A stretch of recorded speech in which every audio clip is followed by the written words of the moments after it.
It was the first time I had ever touched a woman's lips. More than feeling it, I felt a piercing sensation that made me climax and shake as it shot through my entire body.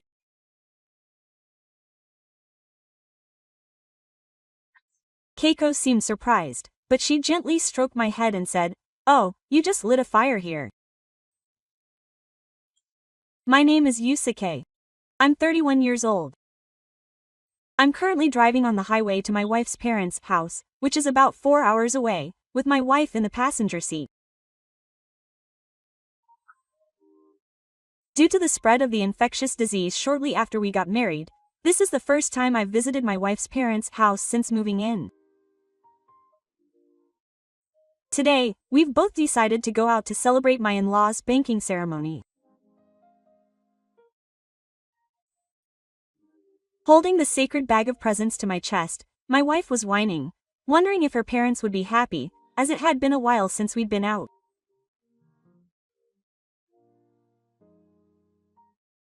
As for me, I was secretly excited for a completely different reason. It's a complete coincidence, but my wife's mother, who is my mother-in-law, was the person to whom I had given my first time a long time ago.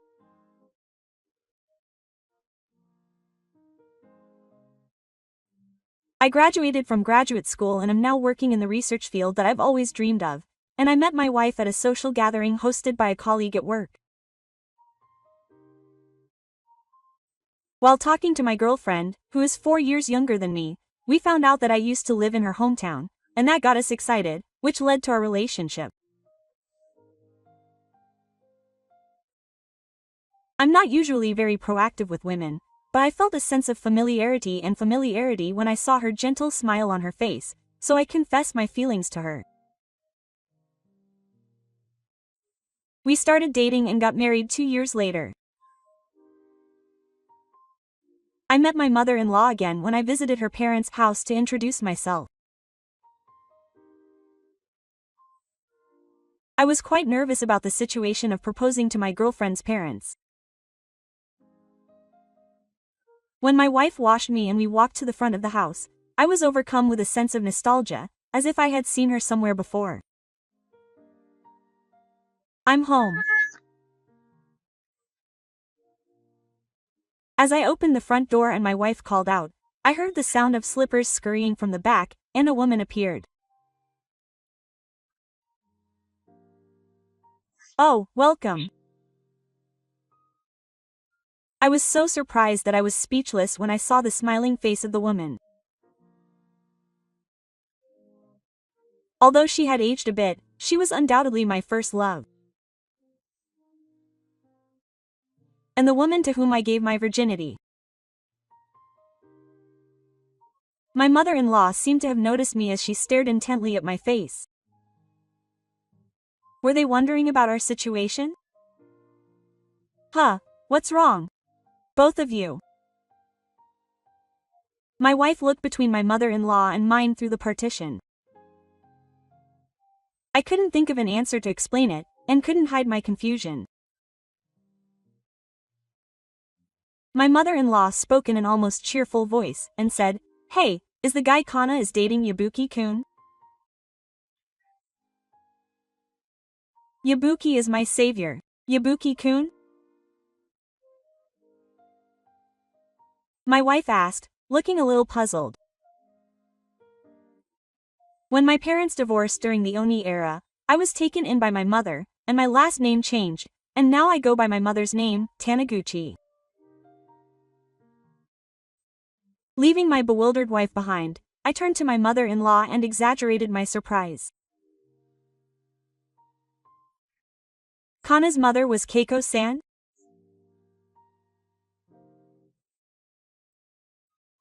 My wife looked taken aback, and she was genuinely happy about this coincidence, wondering if she had known Yusuke's mother. I used to live near my wife's parents' house for a while. Even though we were close, we went to different schools, and I only lived there for a few years, from the middle of junior high school to high school, so I didn't really have much of a sense of the area.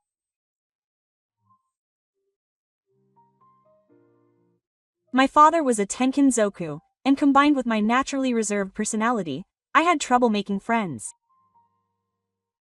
It wasn't exactly bullying, but I couldn't fit in with my classmates and was always alone at Toge High School. It was around that time that my mother suggested that I try going to a free school. She must have been worried about me, who couldn't socialize well due to my parents' circumstances. It was certainly lonely being all alone, but since I didn't go to school, I decided to go to the free school twice a week after school as a kind of extracurricular activity with the aim of making friends.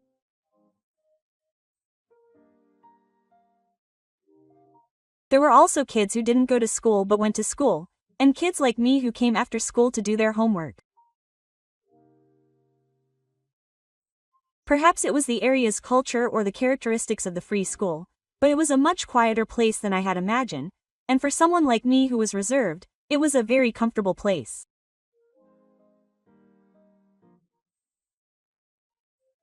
There weren't any groups like at school, and everyone just spent their time as they pleased, so I didn't feel like I was standing out.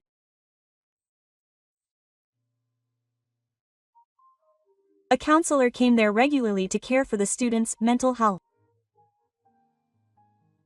That counselor was my stepmother. I wasn't counseled enough to receive counseling, but at the time my stepmother kept an eye on all the students and talked to them. She was especially considerate and worried about the kids who felt like they belonged nowhere else.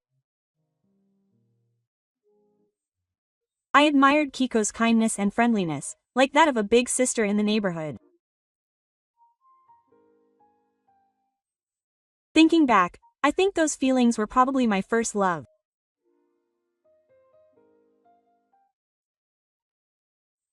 However, when I was in my second year of high school, my parents got divorced and I had to move with my mother to a place near her parents' house.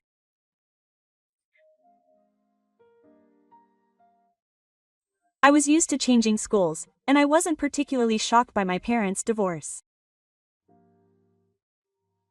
The only thing that made me sad was that I would have to quit the free school and not be able to see Keiko anymore.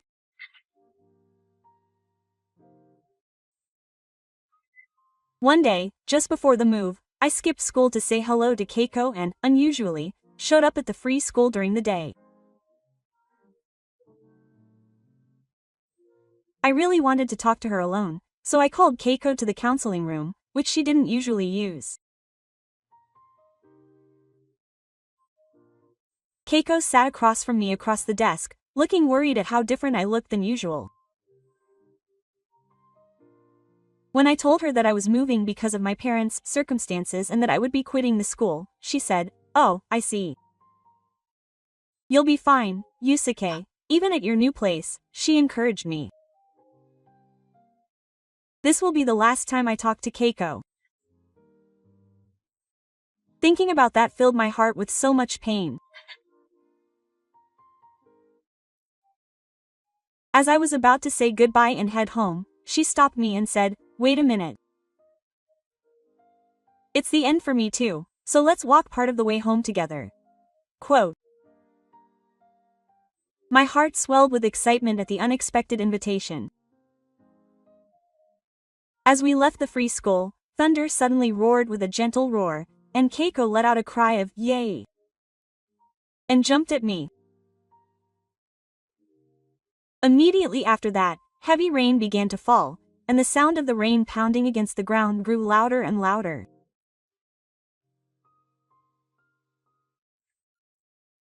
When I offered my umbrella to Keiko, who didn't have one, she said, "I'll wait by myself until the rain stops, so it's okay." She refused.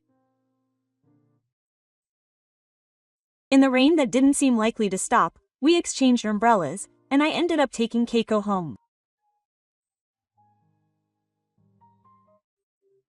It was in the opposite direction from my house, but I lied and said it was in the same direction so that I could spend as much time as possible with Keiko. It was about a 15-minute walk to Keiko's house, but even in such a short time, I was so nervous about being in such a loving situation with the person I admired that I desperately tried to hide the fact that my hands were shaking. If it weren't for the sound of the rain, the sound of my heartbeat might have reached her. There was no way that would happen, but at the time, I seriously thought so. As we huddled together under the narrow umbrella, a more intense urge, different from nervousness, began to overflow.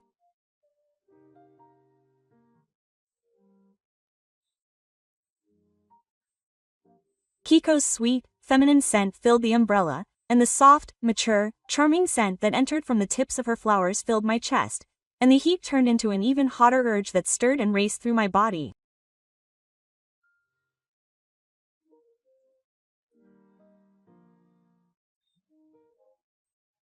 I swallowed the saliva that had built up in my mouth over and over again, trying to deceive myself so that I wouldn't be conscious of it, but in my second year of high school, the fourth year of puberty, my male instincts, which had been waiting for so long, couldn't resist the desire to make love to the woman I admired, and it felt like it would explode at any moment.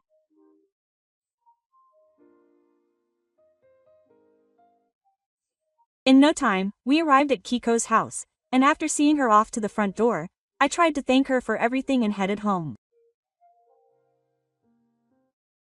I didn't want anyone to notice my nasty feelings. But after walking a short distance, both of our clothes were completely soaked. I came inside for a bit, just in case I caught a cold. Kiko let me in. I wanted to see where she lived. Unable to overcome my nasty feelings, I decided to visit. Her hair, soaked with rain, was shinier than usual, and her bare skin was faintly visible through her wet shirt. Kiko handed me a towel and changed into a t-shirt and skirt. Seeing her in such a casual outfit, so different from her usual attire, made me feel uneasy. As a thank you for sending me home, she prepared a hot drink. It was hot milk tea that she had made in her favorite teapot. The pleasant aroma of the tea calmed my excited feelings, but there was also a slightly different aroma mixed in. Thinking back on it now, it might have been whiskey. When I took a sip, my body and face felt warm, and at the same time, my heart started beating even faster. As I instinctively put my hands to my face to cool it down, she smiled mischievously. Actually, there's a little secret ingredient in this. Saying that, she gulped down the milk tea with relish. The sight of Kiko's white throat moving as she swallowed was strangely charming, and I couldn't look away.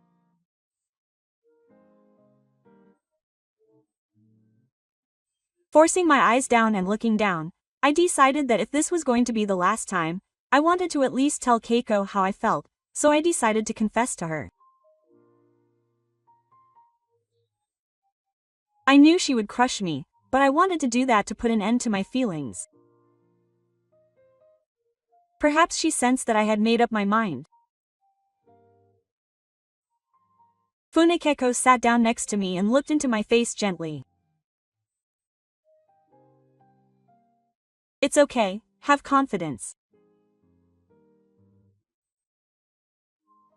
Those words of encouragement were the same as the words Keiko had said to me when I told her that I wanted to work in research in the future, and at that time, they sounded like encouragement for my confession.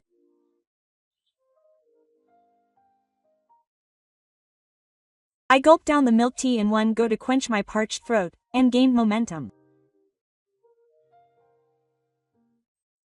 Now I could clearly smell the alcohol, and for the first time, my head went numb from the alcohol, overpowering my reason. I was confused by the feeling of being dizzy, probably because of the alcohol or because Keiko was nearby, but I stared at her firmly. Kakeko.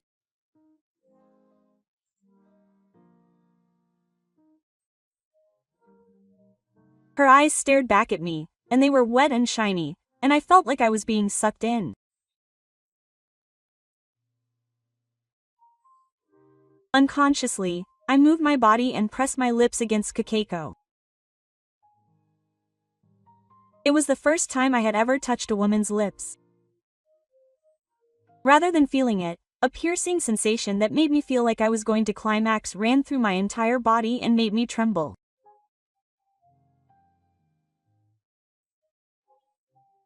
Kakeko seemed surprised, but as she gently stroked my head, she said, "Oh, you've set me on fire." It wasn't a rejection, and it wasn't like an emperor. I felt like I was being treated like a child by her relaxed, adult response, and my heart ached.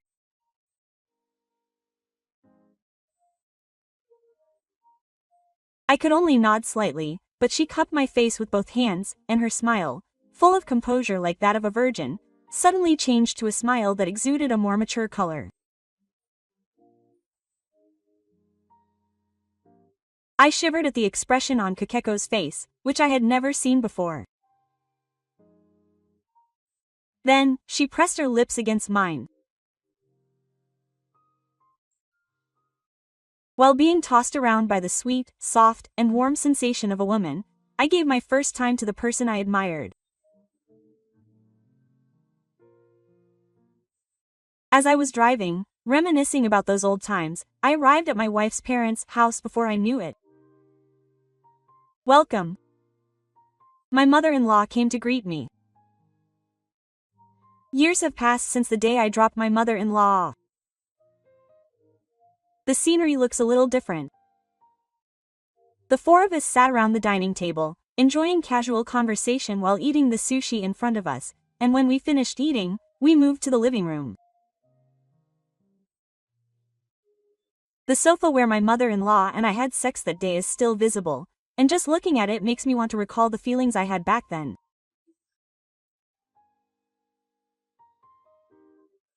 My father-in-law and I sat facing each other on the kotatsu placed in front of the sofa, and my wife and mother-in-law sat down on either side of me.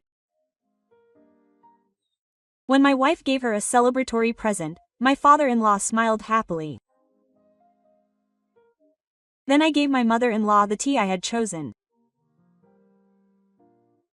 My mother-in-law seemed to immediately realize what kind of tea it was.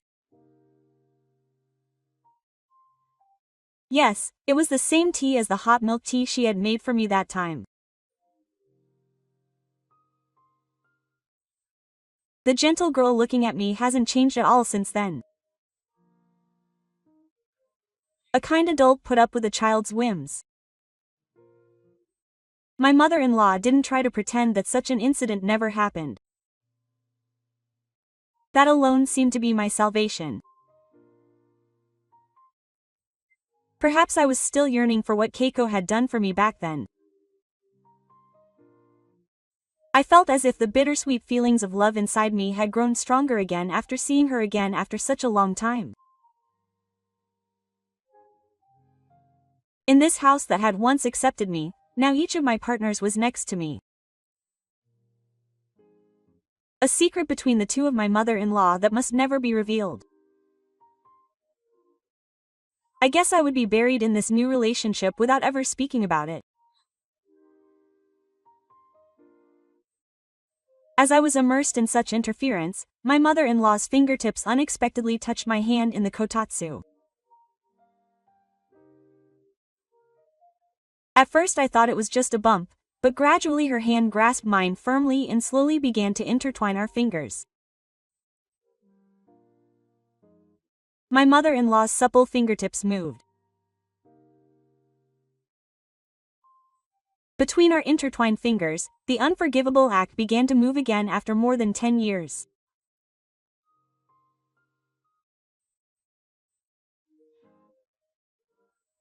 Like the warm air trapped inside, my heart was filled with passionate feelings, and the sight of my mother-in-law's profile reflected on the bridge of my eyes, and the distant smile that had guided my young desires that day, overlapped, and not only did I feel sad, but the excitement of my instincts that I couldn't suppress at the time also took control of my body and mind.